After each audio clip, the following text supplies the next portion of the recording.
bienvenue à tous à ces rendez-vous quotidiens. Tout de suite, les titres de votre journal. Entre l'OEWA, les agents de bureau D et ceux de l'hôtel de ville de Kinshasa, c'est les règnes de méfiance et des mécontentements dans ce journal. Vous allez suivre les constats faits ce matin par nos reporters. Dans la commune de la Gombe, les occupants de la parcelle située au croisement des avenues Équateur et Bakongo ont assisté impatiemment à la démolition de leur centre des négoces. Dans ce journal, vous allez découvrir le reste de cet endroit. L'inspection générale des finances fait un travail en amont et non en aval. C'est ce qu'affirme Doudou Longombe que vous allez suivre tout de suite. Merci de rester fidèles. Le député FCC de Joseph Kabila Kabange monte au créneau pour faire leur ras-le-bol face à la taxe RAM amorcée par le gouvernement central. C'est dans ce sens qu'ils invitent leurs collègues à se joindre à eux pour la suppression totale du RAM. Suivez.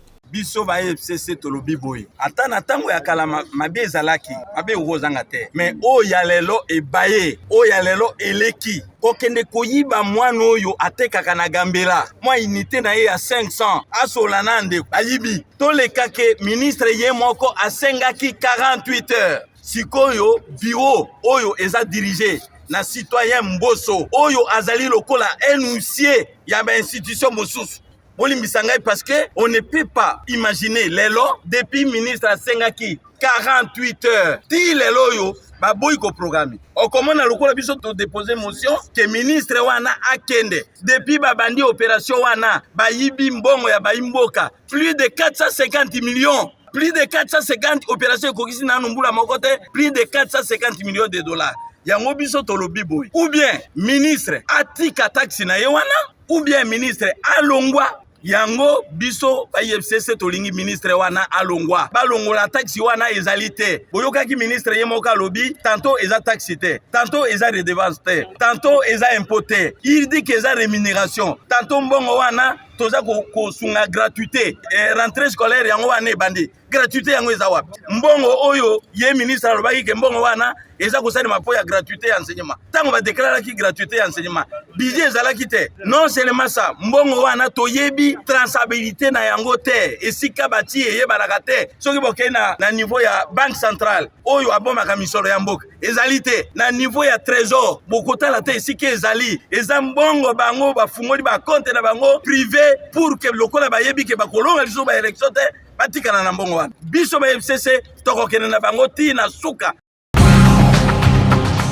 Je l'ai dit tantôt, les OEWA de Kinshasa ont désormais une nouvelle taxe journalière à 500 francs. Certains acceptent de s'en acquitter volontairement, les autres non. Alors qu'à l'hôtel de ville de Kinshasa, on parle de la construction de parkings à travers la ville. Je vous invite à suivre un constat réalisé ce mardi au marché central de Kinshasa par Jéresley. Suivez. C'est une surprise désagréable pour les occupants de la parcelle située au croisement des avenues Bakongo et Équateur qui, après être déguerpis, ont vu ce mardi les locaux qu'ils occupaient démolis.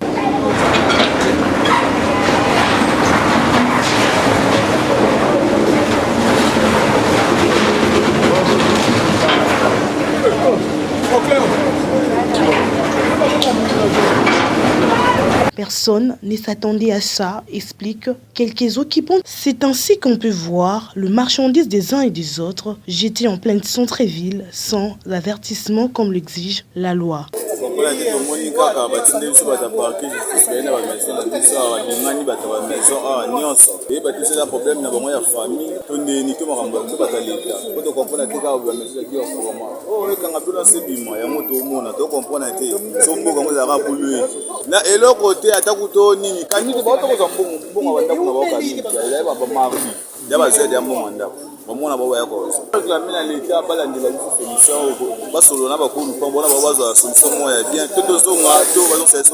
La République démocratique du Congo, un pays qui se veut en état de droit, pareille chose ne pouvait pas s'observer au quotidien. Ce qui est arrivé aux occupants de cette parcelle située dans la commune de la Gombe n'est pas le premier cas et doit cesser, car devant la loi, tout le monde doit s'y plier.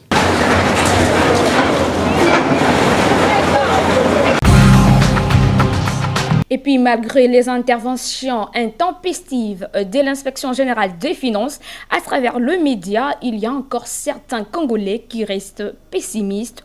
Doudou Longombe s'explique quant à ces. Suivez. Les interventions de l'inspection générale des finances ne mettent pas tous les Congolais d'accord. Les uns le taxent de spectaculaire et les autres de normal. Pour Doudou Longombe, analyste politique. L'inspection générale des finances fait un travail en amont. C'est-à-dire qu'après avoir utilisé les fonds, et à ce niveau, il y a un contrôle qui arrive. C'est-à-dire qu'on vérifie la traçabilité, est-ce que ces fonds ont été bien gérés. Alors maintenant là, les assemblées provinciales, oui, il y a l'argent qui part. Je vous dis qu'il y a l'argent qui part en province, c'est l'argent de l'État. L'argent des rétrocessions, c'est l'argent de l'État et ces gens-là doivent être contrôlés. Comment ils ont usé cet argent? Là, je ne vois pas un problème et je soutiens d'ailleurs. Tout simplement, je regrette parce qu'il y a des provinces ciblées. C'est comme s'il y a là où il y a un peu d'argent, c'est là où l'IGF s'intéresse. Lualaba, Tanganyika, mais il faut voir même au Sankuru. Il faut aller arriver même à Olomami. Il faut vérifier partout. Il y a des détournements de deniers publics. Je vous dis sérieusement. Mais l'IGF ne peut pas se limiter tout simplement à des provinces où nous voyons qu'il y a un peu de moyens. Est-ce que c'est ce qu'on voit aujourd'hui qu'est censé faire l'inspection générale des finances où les animateurs de toutes les institutions congolaises se trouvent dans la peur? Doudou Longombe. Parce qu'aujourd'hui, je reconnais que l'IGF, quand on vous parle de l'IGF, vous vous sentez déjà mal à l'aise si vous êtes gestionnaire. Mais sinon, que l'IGF enlève ce que nous avons, ce que nous pensons, que l'IGF efface cette image-là de devenir comme un élément de dissuasion des acteurs politiques ou des prétendants ou de ce quoi, mais sinon, c'est un bon travail que l'IGF peut rendre à cette République. Et aussi, que d'autres services, parce que ce n'est pas seulement l'IGF, en dehors de l'IGF, il y a les cours et tribunaux qui doivent accompagner l'IGF. L'IGF peut dénoncer, mais l'IGF n'est pas le juge. Et à ce niveau, il faut qu'on aide l'IGF à bien remplir ses prérogatives. Mais sinon, espérons que ça ira. Depuis que l'inspection générale des finances a réapparu en République démocratique du Congo, il faut l'affirmer. Les institutions deviennent de plus en plus calmes parce que les animateurs ont peur. Attendons voir. Déguerpis frauduleusement et par force lundi, c'est mardi, les occupants de la parcelle située au croisement des avenues Équateur et Bakongo dans la commune de Lagombe n'avaient que leurs yeux pour assister froidement à la démolition du magasin Gloria Kilungu. C'est une surprise désagréable pour les occupants de la parcelle située au croisement des avenues Bakongo et Équateur qui, après être déguerpis, ont vu ce mardi les locaux qu'ils occupaient démolis.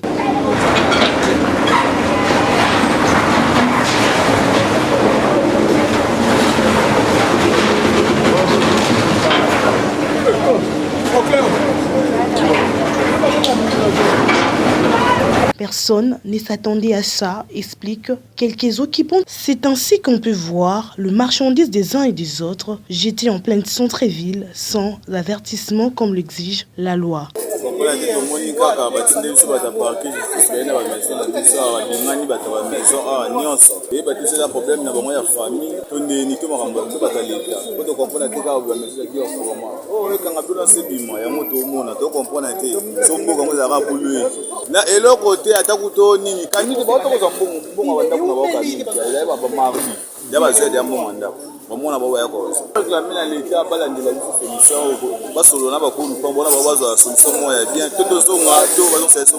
La République démocratique du Congo, un pays qui se veut en état de droit, pareille chose ne pouvait pas s'observer au quotidien. Ce qui est arrivé aux occupants de cette parcelle située dans la commune de Lagombe n'est pas le premier cas et doit cesser, car devant la loi, tout le monde doit s'y plier.